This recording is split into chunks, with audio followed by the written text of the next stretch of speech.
Okay. Oscar, you are on mute.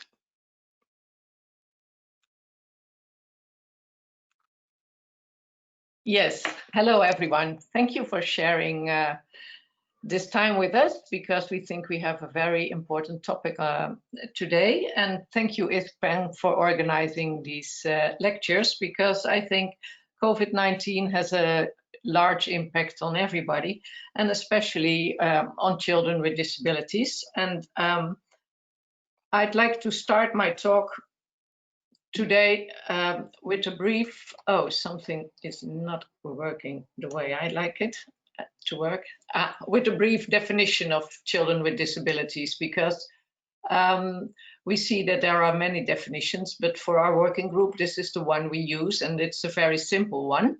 And developmental disabilities are severe long-term problems, and they may be physical, such as blindness, and they may affect mental abilities, such as learning ability, or the problem can be both sides, psychological, mental, such as Down syndrome, but also physical. And you have all kinds of disabilities adding up as well. So developmental disabilities we use a broad definition, in fact. And if you talk about children with developmental disabilities, it is very important to talk also about maltreatment, because we see that people don't know very much about this topic, because these children are unseen a lot. Unseen in politics and policies, and that is what we try to work on. And what we see, if you look at the facts and the figures, you see that children with developmental disabilities are maltreated more frequently than the children in the general population. And there has been quite a lot of research, but they all differ in definitions from developmental disabilities, as I just mentioned earlier, but also in methodology. And but in all the research, we see that the prevalence in children with developmental disabilities is 2 to 5 times higher than in the general population, and that is a lot. And one of the major concerns we have is underreporting, because there are lots of children who cannot talk at all. So how do they have to tell us? And if it is an unseen population, it's not easy to see if there is also maltreatment. And what we have another problem, and that is that the Child Protective Service agencies do not gather information on children with disabilities as a separate part of the data collection process for abused children. We have that in the Netherlands, and I think that is a problem, because that makes the children unseen as well. But I've heard from many other countries the same thing. So I hope that there are some researchers here, and I hope that they will see to it that this things will change, these policies. And I think it is important to talk a little about the increased vulnerability of the children with disabilities.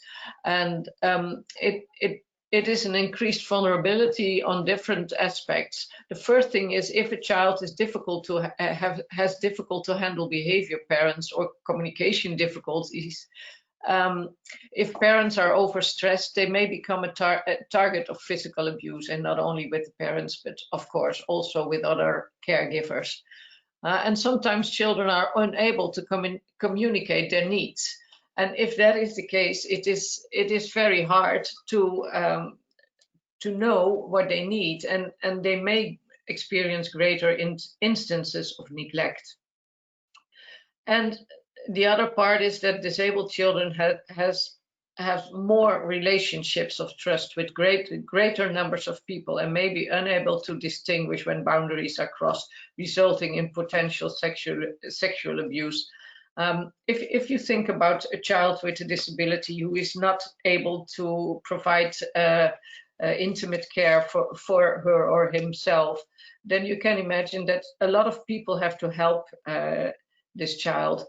And if you're used and people touching you, then how do you distinguish the boundaries anymore? If you're used people bringing you to the toilet, if you're used to people washing you, touching you everywhere, then it's very hard to distinguish between good and bad touches, so to say. So that these are some of the reasons why violence and abuse is so common among these children. And beside that, it's I think a good thing to think about the parents that may be unprepared to handle the care of a special child. And sometimes parents are disappointed when a child with a disability is born, because they hoped for a child without a disability, and then they have to accept this child as their child, and that will take them some time, and is not easy. And that might be a big stressor in their lives. And children are very dependent on their caregivers. And these children are not only dependent on their caregivers, but also for a very long time, because some of them will never be independent. So when they are very dependent all their lives, then there are very many caregivers, and that might increase the dangers. And some of the children don't understand of what's going on. They are not able to figure out what people want from them, and they are not able sometimes to know the difference between safe people and unsafe people. And if they are assaulted, it is sometimes difficult to communicate the assault, because they have less communication skills. And if that is the case, then people also may consider their reports not so trustworthy. That is also a huge problem. And beside that, they are less assertive. They learn to obey to all caregivers that come along. And well, if you think of what I just told you about being able to provide your own intimate care, and if you are not, then all the caregivers, they do have to help you, and that is not very good to develop an assertive person, because they have to they have to endure the care from people, even though they don't like the way they are take care of them. So they are used to people touching their bodies, and that's maybe one of the biggest problem in regard to sexual abuse. And what we see in comparison with other population is that abuse in population with children with developed disabilities occurs for a longer period of time, and there is more re-victimization in this population. And in this population, abuse is discovered less often, and signs are overlooked and denied sometimes. And sometimes we see a child and we say, well, this child has behavior problems. And if you do take a second look, and if you try to find out what's happening, then sometimes you see that these are not behavior problems, but these are all signs of abuse and neglect. So it is, I think, in the care of people with developmental disabilities, behavior problems are the first explanation from when people are not well, and I would love to change that, so that people think when you see stress with somebody with a developmental disability, that people would look for a second time and ask what's going on. And sometimes you will hear a story about abuse and neglect, and then you can stop it. But if you don't ask, and if you directly think about behavior problems, then nothing is done about the problems. Well, because of the disability, to communicate abuse of people with disabilities is even harder to prove. And the last one I wrote down is the Handicapped Smile, and I want to mention this because it is something a colleague of mine from the UK, Valerie Sinessen, States, and she has a theory about that, and she says that people with developmental disabilities are often seen as very happy people, but that a lot of the time the handicapped smile is covering up the traumas people have to endure. And that is not a very happy thought, but it's important to think about. And if you think about all this abuse, you might feel terrible and maybe powerless, but we have some safeguards for these children. And one of the safeguards is our supportive social connections outside of the home. And it's not that abuse is always in the home, but if you have more places where you come, then somebody is able to help you. And well, daily activities are important, and professional carers are important. And what we have in the Netherlands, and we are proud of it, is home visits. We do tend to go home to home visit people, and then if there are signs of abuse, they will be noted. Well, if we look at the situation in the Netherlands during the COVID, we had an intelligent lockdown. That's what our government says. And what the intelligent part is, well, I don't know. I don't think it's very different from what other countries did. But there are some things that are important in regards to children with disabilities and COVID-19. We have in the Netherlands many children live in institution or in respite care, and parents had to take very harsh decisions. Some of the parents, it was heartbreaking sometimes. They had to choose between taking the child home or leaving them in the institution, not knowing when to see them again. But the children live in the institutions because their parents are not able to take care of them. So it was a terrible decision for some of them. Also because there was quite long a no-visit policy, and that was a huge loss of structure and safety for a lot of children in the institutions. And the respite care was stopped, so nobody could use the respite care. So all these children were staying at home.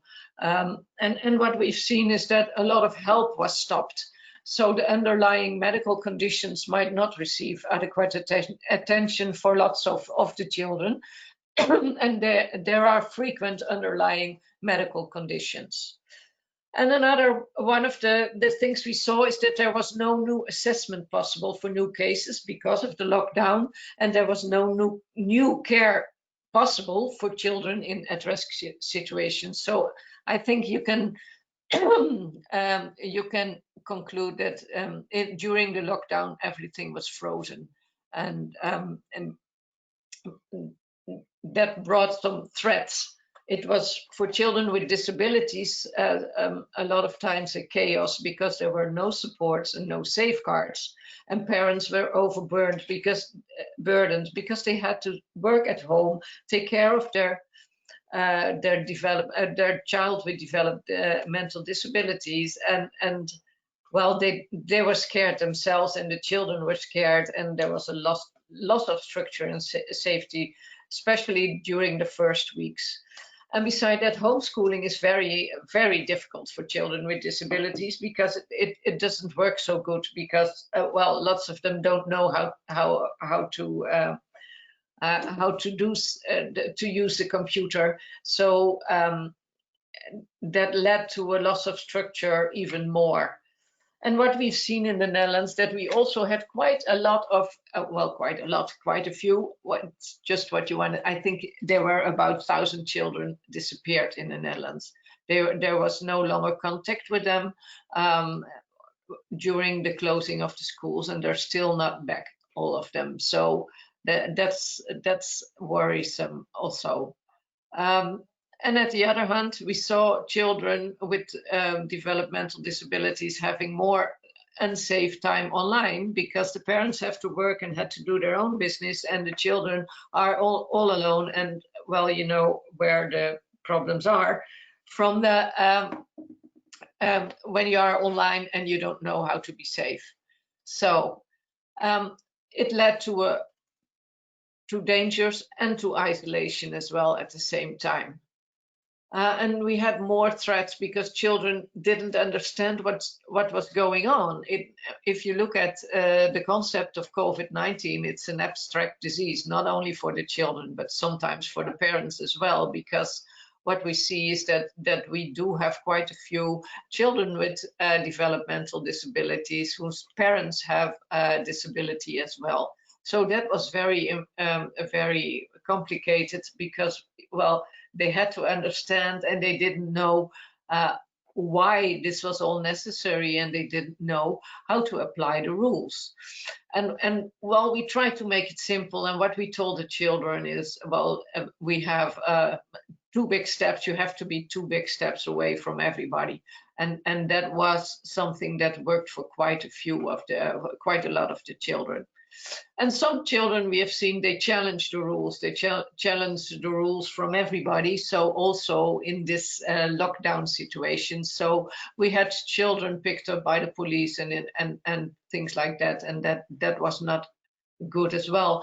And that was also because they didn't understand. And also because they forget the rules because they have a developmental disability. And what we see, beside that, we saw that COVID-19 is a trauma trigger. And if you remember what I told you about abuse and neglect from children with disabilities and the huge numbers, the huge number of children who are abused, then you can imagine that it was a huge trauma trigger for them. They were very scared, some of them, and they felt powerless. COVID-19 made us all feel powerless. So it did even more with children with trauma. And if you add up all these things, then you can imagine that for children with developmental disabilities, they had a very hard time to live through. And we had some concerns in the Netherlands as well, because the reports of maltreatment dropped dramatically. And we don't think that it's a good sign. I think we didn't see it anymore because we had no home visits. The professional caregiving was not going on. And we saw that, well, we know that there was an increase of tension in families, and multitasking isn't easy for no one. And there was no escape, and we saw an increase of behavior problems. And also some children did very well, and well, they were even doing better than in their life before COVID. And we have to consider if that is good news, because well, you can look at it in different ways. You can think about the life they had before COVID-19, and maybe they were overburdened. Maybe life was too complicated for them. That is very well possible, and that their life at home was better for them because there were not so many different things asked for them. But at the other side, I think in regard to children with disabilities, it is very important to think it through. When a child is doing very much better now, we have to think about abuse. Maybe the child was abused before and it stopped now because the child is at home. And that is the impossible truth. But I think we have to ask ourselves these questions because we know how high the numbers are. And to conclude, if you look at the lessons learned, I think what we've learned in the Netherlands is that maybe the no visiting policy was too rigid, and that we have to balance it out. If we have a second wave of COVID, then we have to think about a balance between risk and quality of life, because a lot of children have suffered a lot, and a lot of parents as well. And well, the problem is that if you have a framework, one size fits all from the government, it not always fits for children with developmental disabilities. And I think you can assume that it won't fit at all for them. And that is what we have seen. And what we have to take into account as well is that online learning and remote support is not a workable option for these children. We have to think of something else. So maybe we have to make exceptions for children with disabilities if necessary, because we know that remote support and online learning does not fit their needs. And there's a lack of social connections. And when you have a lack of social connections, that increases all kinds of problems.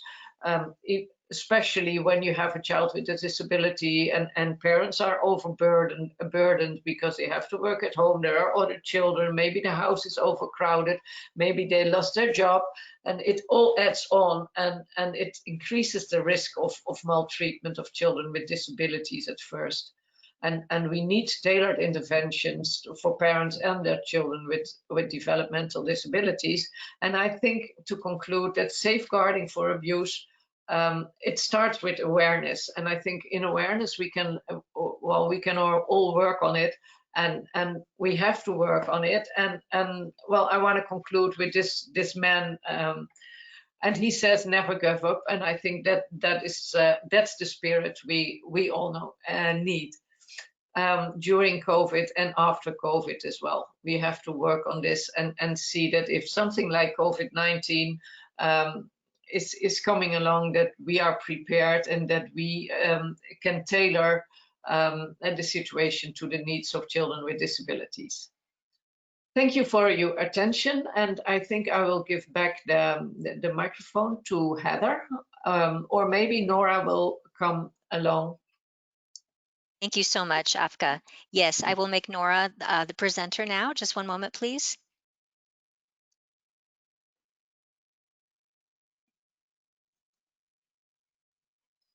Okay, Nora, we can see your screen, but not your slides yet.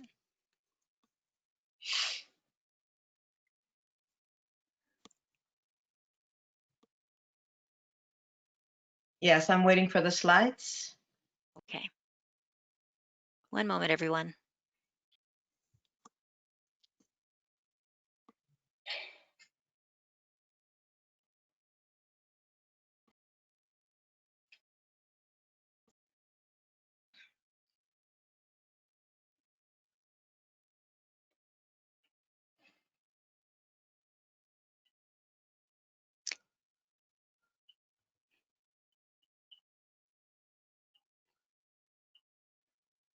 Do you see a message, Nora, that they're trying to open? No, Okay. my slide says go to webinar, connected to go to webinar. Click here for support. Okay. So you clicked on the slides themselves, the slide file, and No, where's the slide file? I'm sorry. oh, just on your computer, the slides on your computer. Oh. Okay. Oh, I see. Okay. Yep, there we go. Here we And are. then just make them in presentation mode if you can. Thank you. Great, thank you. Hang on a second. Okay, thank you so much for inviting me. I appreciate it so much. And today we're talking about children with disabilities and the psychological impact of the pandemic on kids with disabilities and their families. And as we know, most children with disabilities in the US have a normal daily schedule during the week where they take the bus to school, or they have their day activity and their day program. And then whether it's for educational, physical, medical needs, and then various therapy appointments before returning home. So now there's no school, and one-on-one therapies that they used to receive in clinic must be done remotely. So some of these kids are receiving the therapies online during this crisis, but others are just not receiving the therapies at all. And as Afki mentioned, parents, many of whom already have part-time or full-time jobs, now must remain at home with their kids and try to do the therapies on their own or facilitate through online instruction or counseling. But what we're finding is that these modalities may not be functional for kids with disabilities. So the effect is that children with disabilities who anyway may need more time and support for carrying out their usual activities of daily living need more time because of the onset of anxiety, fear of what is going on. They sense the fear of their parents who are scared themselves of acquiring this condition. And then also the caregivers who are coming into the home, if they are coming into their home, it provides an additional level of fear because of this fear of contagion. But they also become overwhelmed with all of these responsibilities. And we're finding an uptick in abuse of children with and without disabilities as parents express their frustration and fear and anger in the presence of the child and take it out on the people in the household. Such a change in the normal daily living has caused an increase in anxiety in many children and their family members. But children with disabilities may not have the needed coping skills or access to treatments to help them and their parents reduce these feelings of distress or stress. Fear of the unknown, as you well know, is one of the worst fear, and it is this fear that's most prevalent in individuals and families worldwide. In addition, there's widespread concerns about the effect that isolation in its own self may lead to increased anxiety, depression, or exacerbation of pre-existing mental health issues. Exposure to pre-existing difficulties such as mental health issues of others in the home and violence or neglect of the child with a disability in the absence of social and supportive services is an increasing concern. Uh, I know in the United States, but I'm sure that it's universal. UNICEF has issued resource information on children with disabilities and the impact of COVID. So you may want to just check out what UNICEF has offered in addition to information for children with disabilities. Afki was mentioning some of the negatives related to kids with disabilities in the first place, even without COVID. And I'm just going to mention this here because the negative attitudes towards individuals with disabilities not only seems to have worsened, but become more visible during this epidemic. This includes evaluation that the lives of children and adults with disabilities are less valuable than the lives of those without disabilities, leading to medical services that are indicated being denied to children and adults with disabilities in favor of those without disabilities. So we really need to keep a close eye on this and identify when this appears to be occurring as a tendency to not believe. I can't believe this is happening kind of feeling, but it may be happening. And with this information, it may be easier to step up more quickly. We know that rates of child abuse have increased in the generic population, as well as among the population of kids with disabilities in their own homes with families, as well as with caregivers. It's likely that some of these kids who in some areas are considered less than have also been denied services that should be available to them as a victim of maltreatment. There was a resolution finally of a federal complaint filed by the CPR and other organizations in the fact that people with disabilities who needed to be hospitalized were not allowed to be accompanied by their parents or caregivers or family members. So what that meant was that they were unable to communicate with their caregivers. So I just wanted to make sure that you knew that that's been resolved effective June 9 in the United States, and other countries I think are following some of these issues, and fortunately that was able to be resolved, although I don't know if that's fully implemented. For kids with disabilities, it's very hard to understand what's going on. Why are we in this situation? What is COVID? Why are people so scared? Why can't I go to school?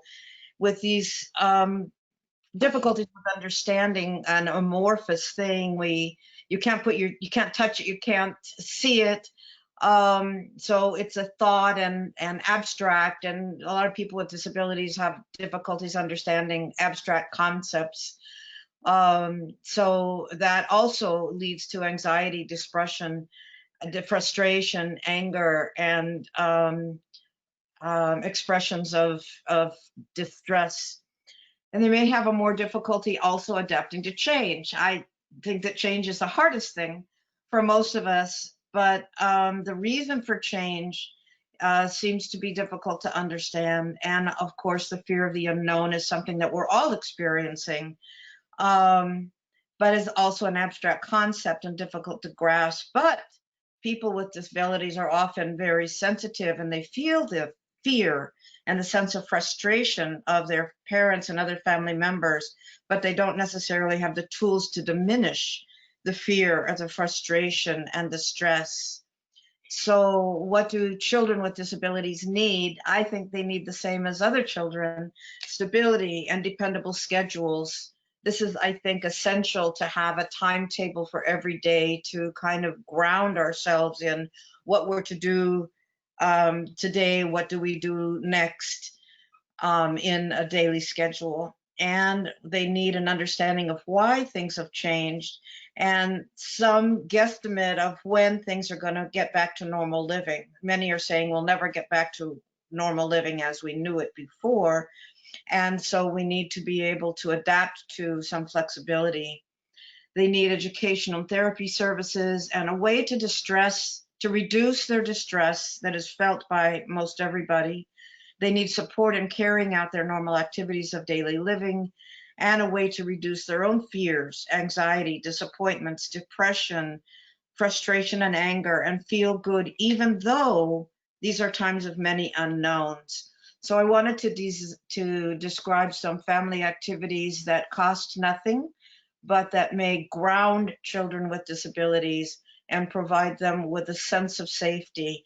So as a family, tell stories of the parents and their parents, great grandparents, and how they survived difficult times, perhaps, and interesting things about these parents and grandparents, and creating projects together, creating photo albums or going through photo albums, talk about hopes and dreams and plans for the future, develop new traditions, maybe at every meal, to have a tradition about talking at the using like talking sticks or having everyone participate in the communication, and also parents and caregivers developing daily routines to regain a sense of normalcy.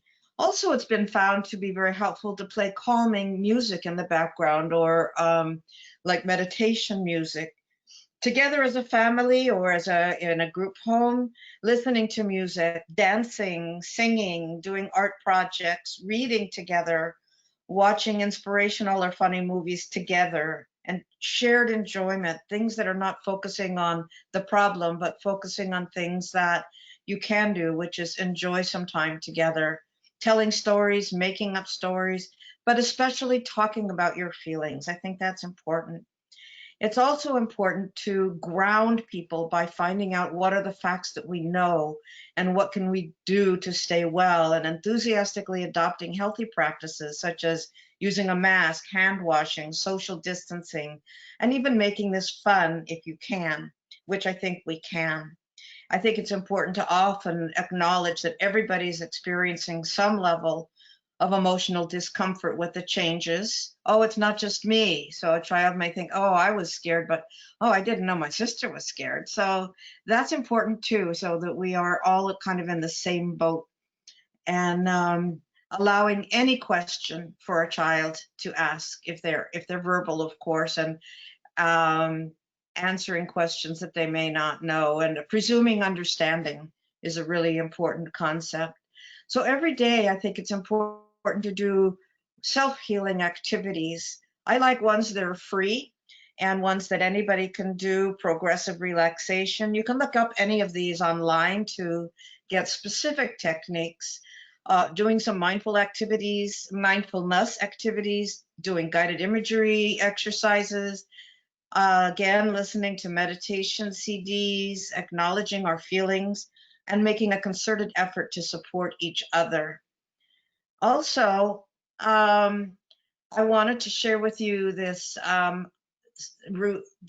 resource of masks and social distancing for kids. There's a little video of working with kids with disabilities on using masks, and a relaxation playlist. So it's songs and acting out some of the things that a person can do in a fun way.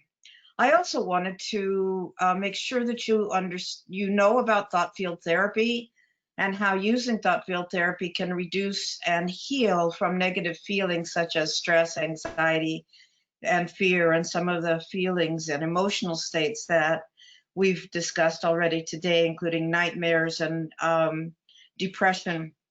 The reason I like to recommend thought field therapy is it is effective in reducing these negative emotions, and anyone can do this self-treatment by following along with demonstration videos online or written guides. Thought field therapy is very effective. It's approved by SAMHSA, and there are no negative effects. So I included a YouTube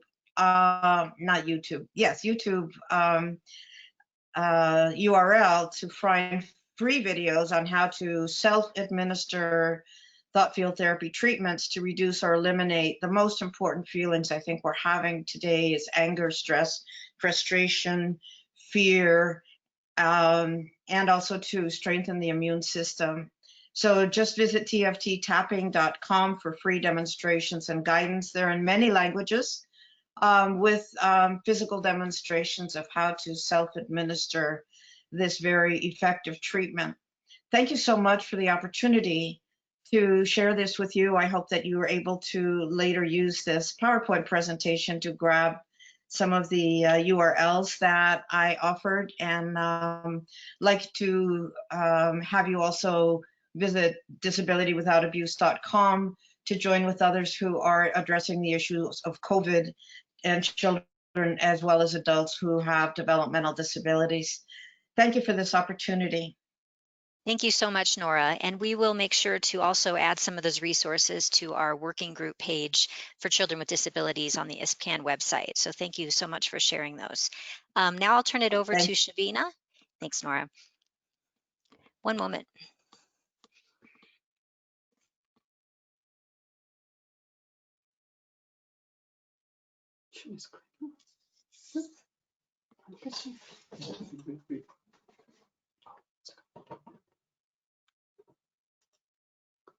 Okay.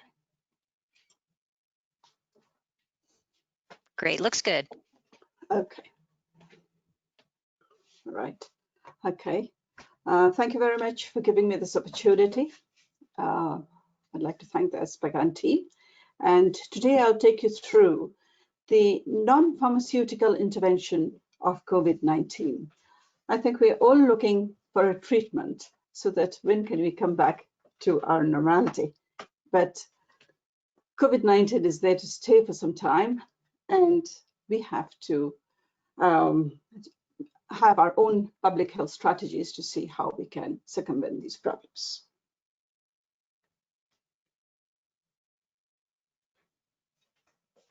Okay. Non-pharmaceutical interventions are called the NPIs, and it is a public health intervention strategy. And this is the most readily available strategy to help slow transmission at the moment. But how timely and effectively we use NPI will depend upon what is the community acceptance and active participation. And it is these two parameters are our main concerns. Now, what do we mean by non-pharmaceutical interventions? You have been hearing of health safety rules. Well, non-pharmaceutical interventions actually are health safety rules. These are the personal protective measures that you can take for everyday use. That is hand hygiene, respiratory etiquettes, and voluntary home isolation. Then, if there is a pandemic, then the use of masks and voluntary home quarantine. And community measures that have been advised for NPIs are social distancing, that is physical distancing, and if the transmission is very high, then you go in for closure of schools and workplaces and postponement of mass gatherings. And the environmental measures are that the cleaning of surfaces, any touch surfaces have to be cleaned very frequently. So these are the measures that have been seen have been very effective during this time to slow the process. Now, just a little bit about COVID-19. We all know that it is a novel virus that has just appeared 7 months back. It has reached a pandemic proportion. And why so? Because majority of the people have no immunity to this virus. And it is mainly sustained by human-to-human transmission. And that is what is the fear. And it has a lot of casualties, particularly of the elderly and people of low immunity. And this is where our concern for disability lies, because most of our persons with disabilities are at great risk due to their health conditions. Now, if you come to this figure, you'll find that what is human to human? It is mainly through the respiratory route that we have the transmission. So if a person sneezes, the virus actually goes to about 6 meters. And if the person coughs, it goes to around 2 meters. And if the person exhales, then it goes to about 1.5 meter. So this should explain to you that how this distancing, understanding of distancing has come about. So now that was the mode of the community spread. So the health experts and the government officials have stressed the importance of social distancing. But then again, the caregivers and the families of developmental disabilities and the persons of disabilities have been faced with harsh realization of the difficulties in implementing it, because many are dependent on additional support needs. And you have already heard from Afke and Nora that what could be the difficulties of social distancing. Now, what do you mean by social distancing? So that just a short definition. It is a common sense approach. How do we limit face-to-face contact? And in the process, how do we prevent person-to-person contact? Because it is our responsibility to prevent, because it is we who are transmitting. So, but one thing is, we have to remember that social distancing, well, can be done with physical distance, though the name is social distancing, but social distancing word does not mean that you're emotionally distant. As Nora very rightly described, we cannot catch COVID when you're smiling at someone, when you're saying hello, and when you're acknowledging a nod, when you make eye contact, when you give a little wave, and you comment on somebody, a dog who's so adorable. So you can continue to do all that, but maintain physical distance. Now, what are the objectives of social distancing? This came about because we want to gain time for an initial assessment of the transmission. We really don't know how we know that the transmission is respiratory. That has been confirmed. But we don't know. Earlier, it was a 1 meter distance because we said it was the droplets were very heavy. And then now it says that it could be an airborne. So we require this time to assess the transmission. Then, as you have the physical distance, we are actually slowing down the spread. And this time gain, again, we get till a vaccine is produced. Now, the social distancing measures that has come about, the WHO has given the basic protective measures, as we all know about hand washing and hand hygiene, and the physical distancing of 1 meter to 2 meters. And then we avoid handshakes, that is the contact. We avoid close approximation of hugs. And depending on the severity of the pandemic, closure of schools, workplaces, and through telecommunication, we keep our contact and self-quarantine and modifying and postponing or cancellation of mass gatherings. So these have been the measures that have been taken for social distancing.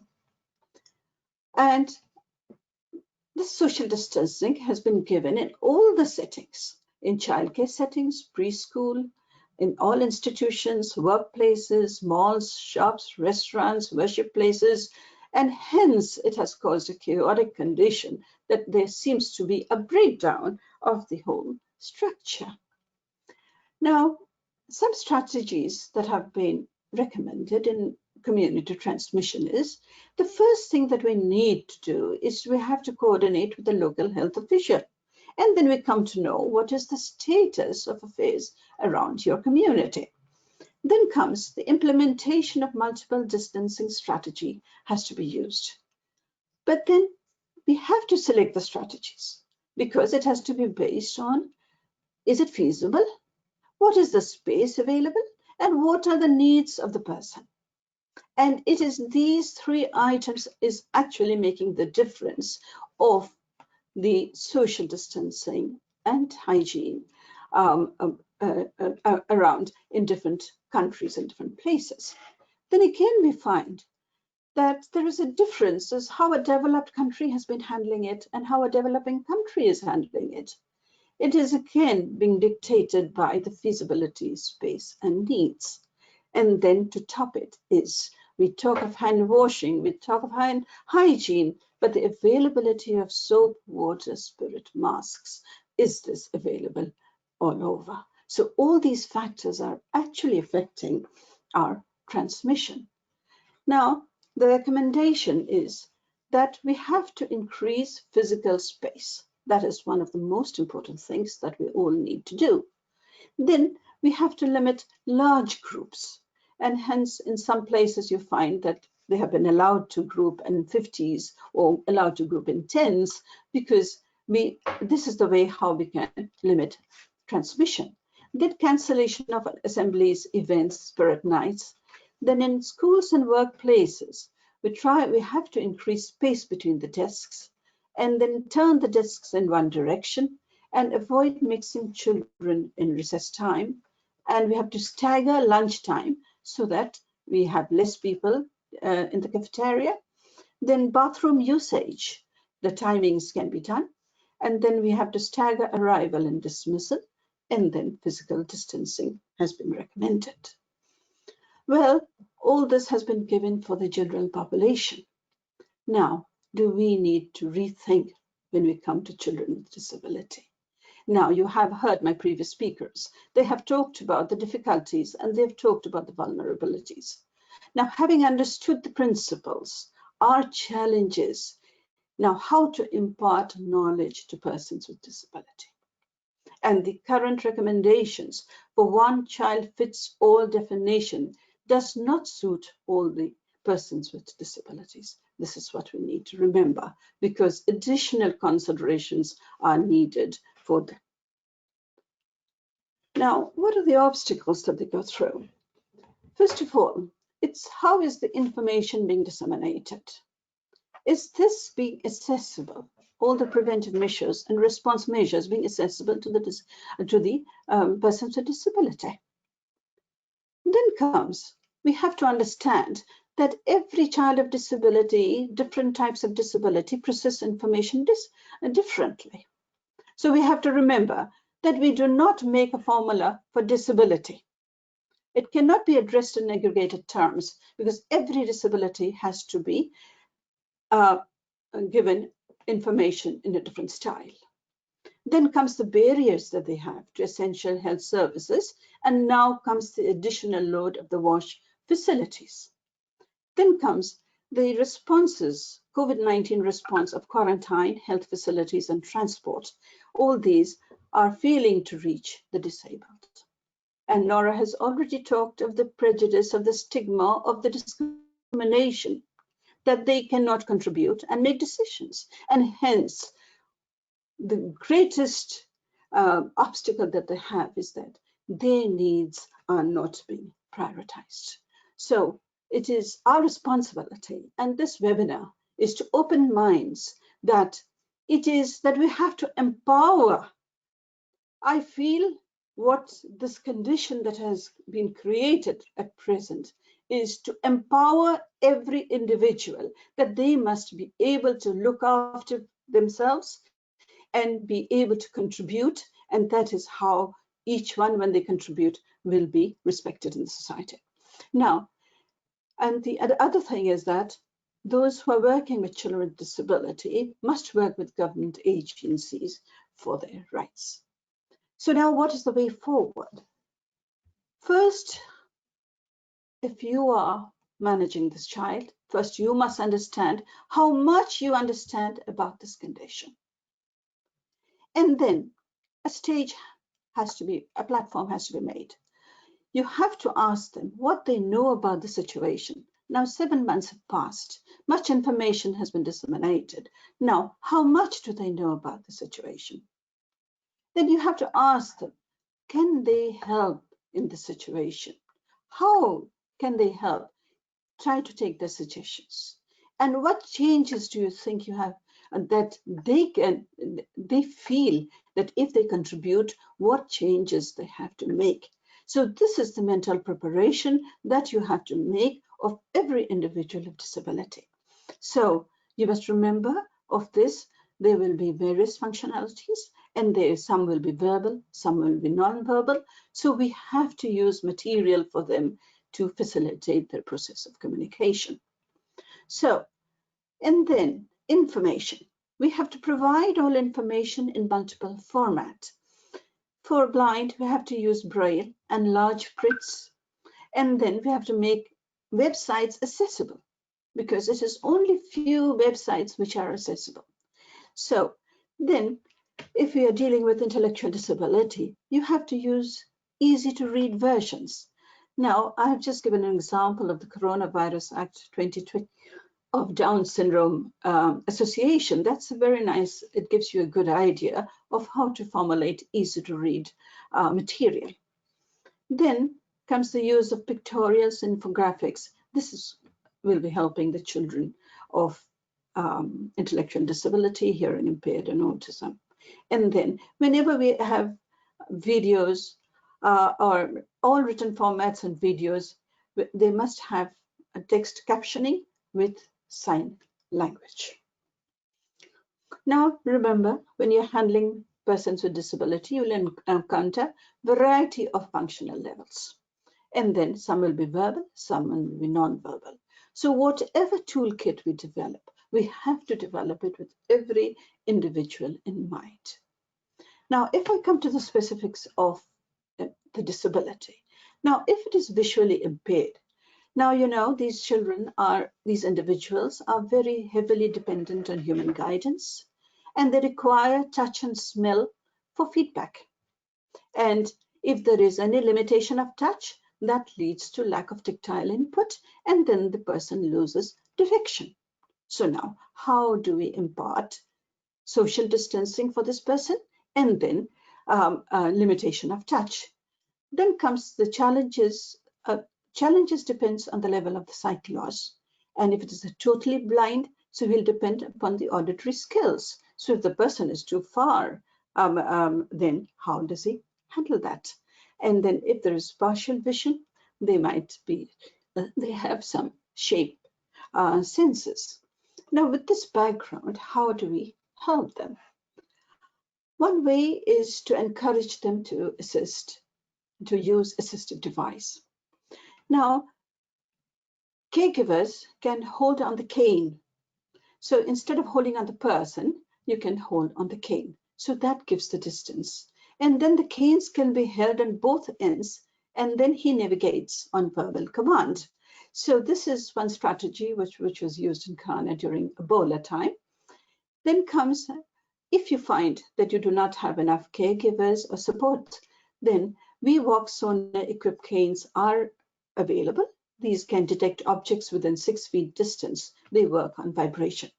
Then you have IRA apps or Be My Eyes app, which they can remain connected with sighted volunteers.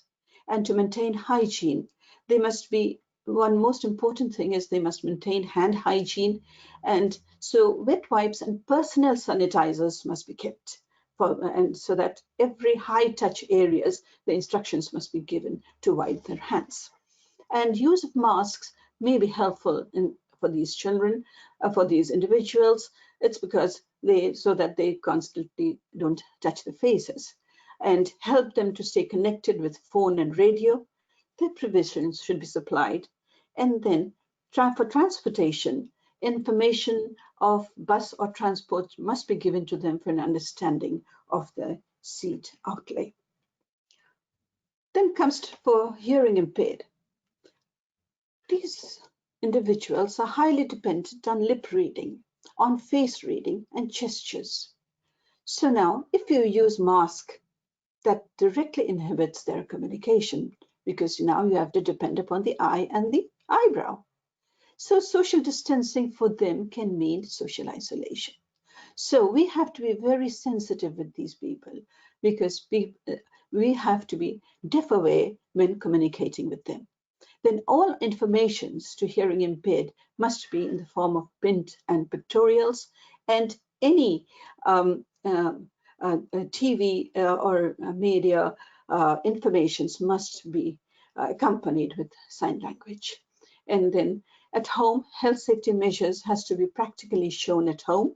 And as we have seen, that why I cannot go out, why I cannot meet my friends, this initial resentment will be there in all these children, because they cannot understand what is the abstract form of this condition.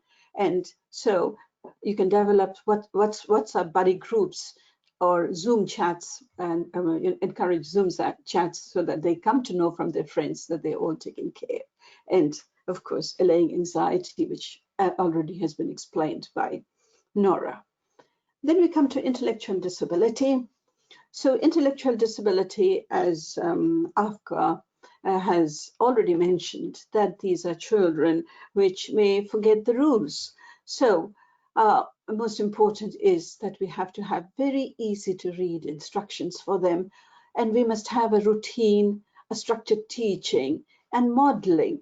So modeling is one very good way to assist them, and social stories on hygiene and distancing.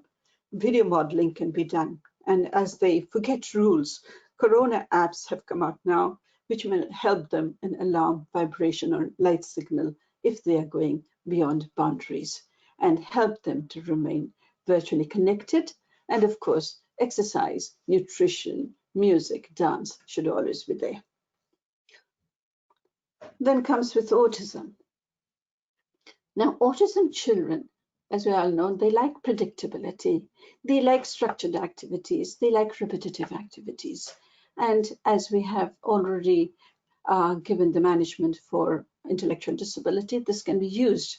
And but one advantage these children have is their social aloofness is an advantage, and their most important concentration of care that you need to do is hand hygiene, because they bring objects to their mouth or their hands to the mouth and they're continuously touching things. So you have to take care that you continuously wipe their hands and wipe the toys that they are touching. So keeping wet wipes is a good option. And then this is just an example of how you give the stories, social stories. It is through pictorials you can teach them what they need to do.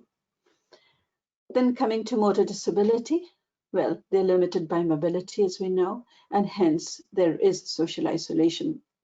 The condition itself isolates them. And then, but accessibility is the main problem, so we have to work on accessibility. And then, depending upon what is the mental function, most of them have normal mental function. So if it is normal, then we can use the normal instructions. If it's challenged, they can use what has been mentioned in intellectual disability.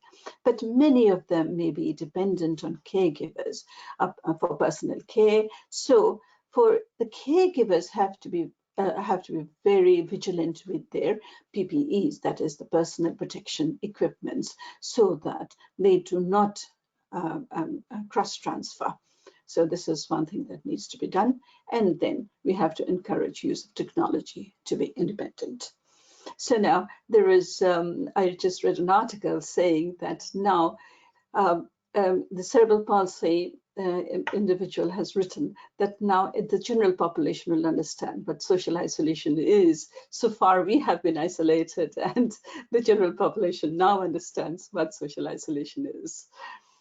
Okay, so coming to the conclusion, social distancing will remain as a preventive strategy till such time vaccines are available.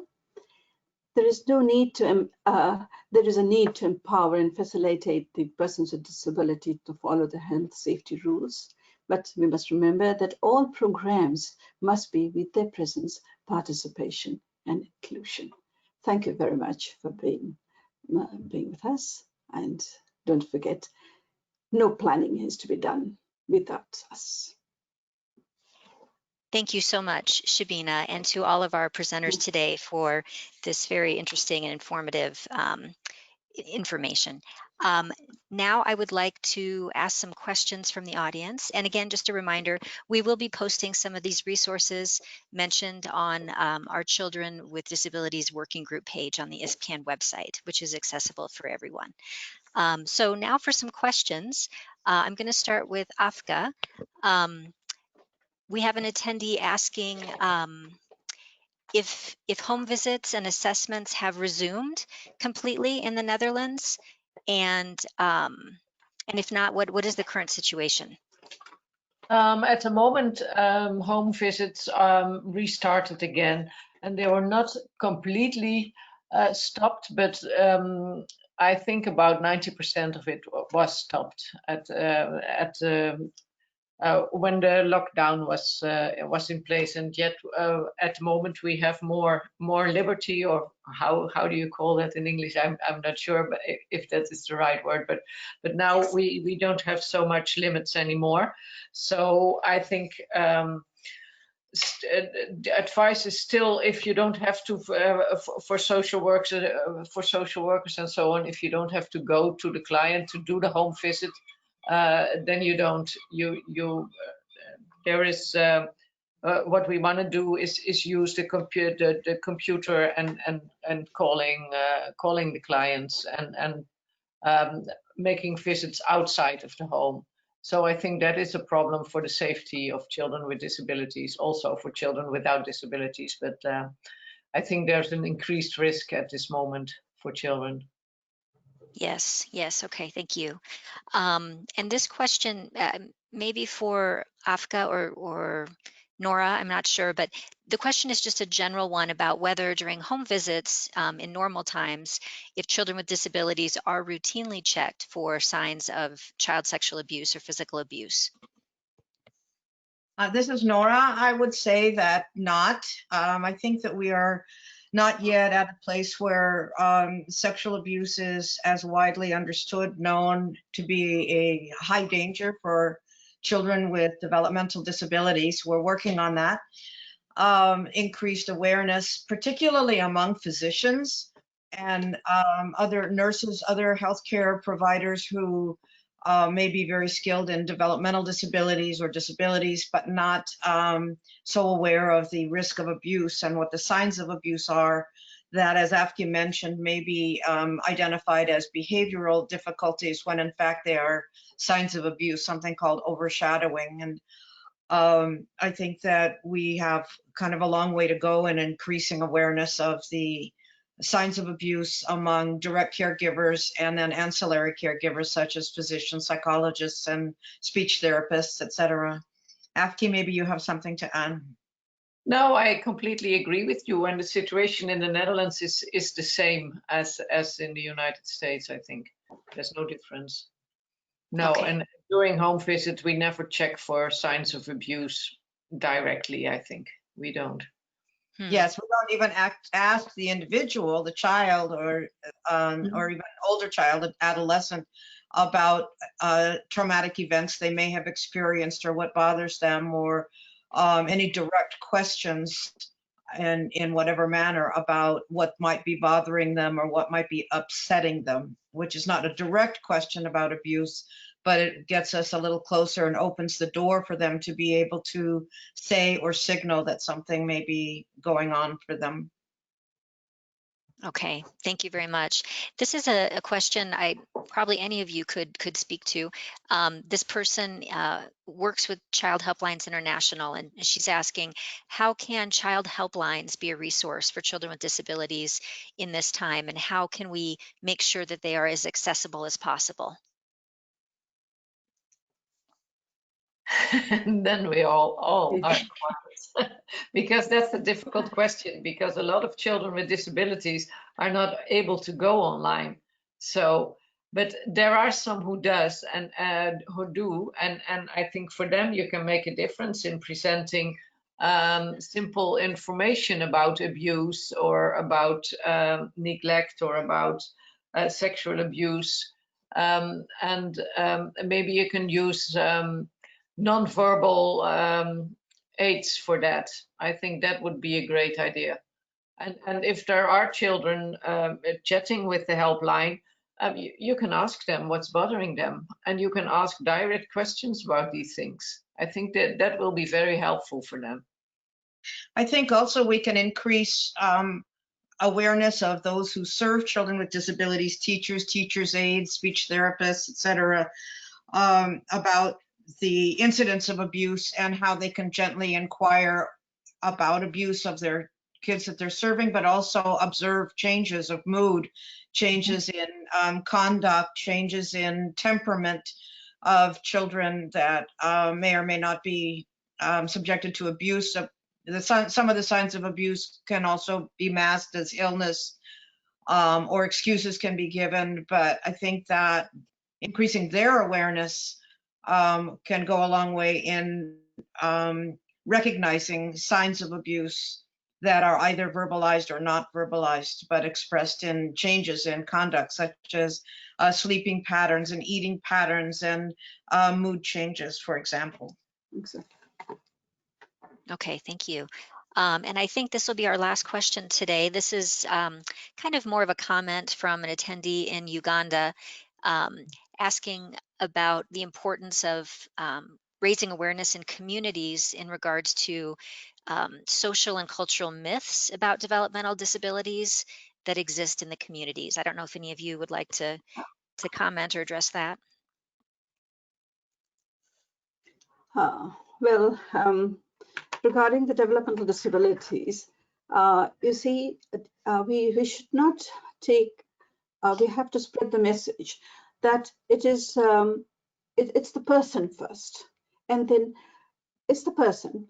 Then comes what is the health condition the person is having. Then comes how much is the functionality that the person is having in the environment. So it is the health condition that is handicapping the person.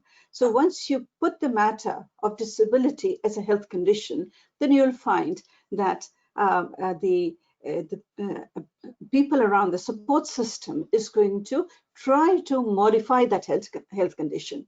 And then you put the responsibility on the support group that it is your assistance to this child is going to reduce the handicap of the person. So it is not the child who is being disabled, it is the environment in which the child is actually not conducive to the child to function. So if you, this is how it is through the ICF classification. If you address these children, then you will find that it is an easier way to handle the support group, how to look into this problem. Okay, thank you, Shabina. Either of you? Mm-hmm. Yeah, this is Nora. I agree with Shabina, but we have not really done as thorough a job as needs be internationally or even in US nationally in terms of negative attitudes about people who have disabilities, their life value, the fact that they are important. Everybody is important. We are all different in a variety of ways. But there remains a foundation of myths, beliefs, practices that support, I'm sorry to say, but lack of information about people with disabilities. It's just different. It's not good. It's not bad. It's just different. And yet there's a valuation of people who have disabilities as being less than, which we need to turn around as quickly as possible and value each individual as they are. It's an uphill battle, but I think that a lot of us are in the battle to have respect for each person as they are and as they change. Thank you. Afka, do you have anything to add? Oh, no, I think Nora spoke wonderfully. Okay. Okay. Well, I would like to thank all of you, Afka, Nora, and Shabina, again for presenting this information to us today, and to the audience for your wonderful questions. We apologize if we couldn't get to your question, but we will do our best to get those questions to the presenters and get them answered. So now I would like to turn it over to our counselor, Peter van der Linden, who is going to, excuse me just a second. Okay, who is going to speak a little bit about our working group on children with disabilities. Peter? Thank you, Well, and hello everybody. I'm Peter van der Linden. I'm a counselor at the Executive Council of ISPCAN, and as you might know, ISPCAN is a global multidisciplinary society in tackling child abuse and neglect, and the working group on children with disabilities is as you know, it's very important to have special focus and gather experts and materials on children with disabilities, because they are extra vulnerable for child abuse and neglect. And during COVID-19, we've seen all these increased risks, and the speakers we just saw and heard are part of the working group from the ISPCAN working group on children with disabilities. And if you are an expert or professional or researcher and you're interested, you're welcome to join the working group, and you're also very welcome to join ISPCAN if you did not yet. So I think we're a bit over time, so I just leave it to that, and I thank you very much for joining this webinar. Thank you so much, Peter. Okay. And just for the audience to know, you can access information about the working group on the ISPCAN website at ispcan.org. You can find that information under resources. And so just a few final words. I would like to encourage all of you to become a member of ISPCAN if you're not already, so that we can continue having webinars like these. Our member benefits include a subscription to our monthly journal and access to our past webinars and other educational resources, and also discounts to our congresses, which we are planning to resume in 2021. We offer several membership levels, including our new associate membership at just $35 a year. We would also like to invite you to visit ISPCAN's COVID-19 resources page for a variety of resources for professionals, parents, and children. You'll also find information on upcoming webinars, including our next one on July 21st, highlighting a new guidance note on missing migrant and refugee children, presented by our country partner in Greece, Smile of the Child, and the United Nations Refugee Agency in Greece. To learn more about ISPCAN, please visit us at ispcan.org. Again, a recording and the slides from today's webinar will be posted on our website shortly for a few days. If you have any questions or comments about today's webinar or upcoming webinars, please contact me at resources@ispcan.org. Thank you all again for joining us today. We hope you stay safe and healthy wherever you are, and have a great day or night. Thank you again to the presenters. Okay, thank you. Thank you. Okay. Thank you. Thank you. Thank you. Bye-bye. Bye-bye. Bye-bye.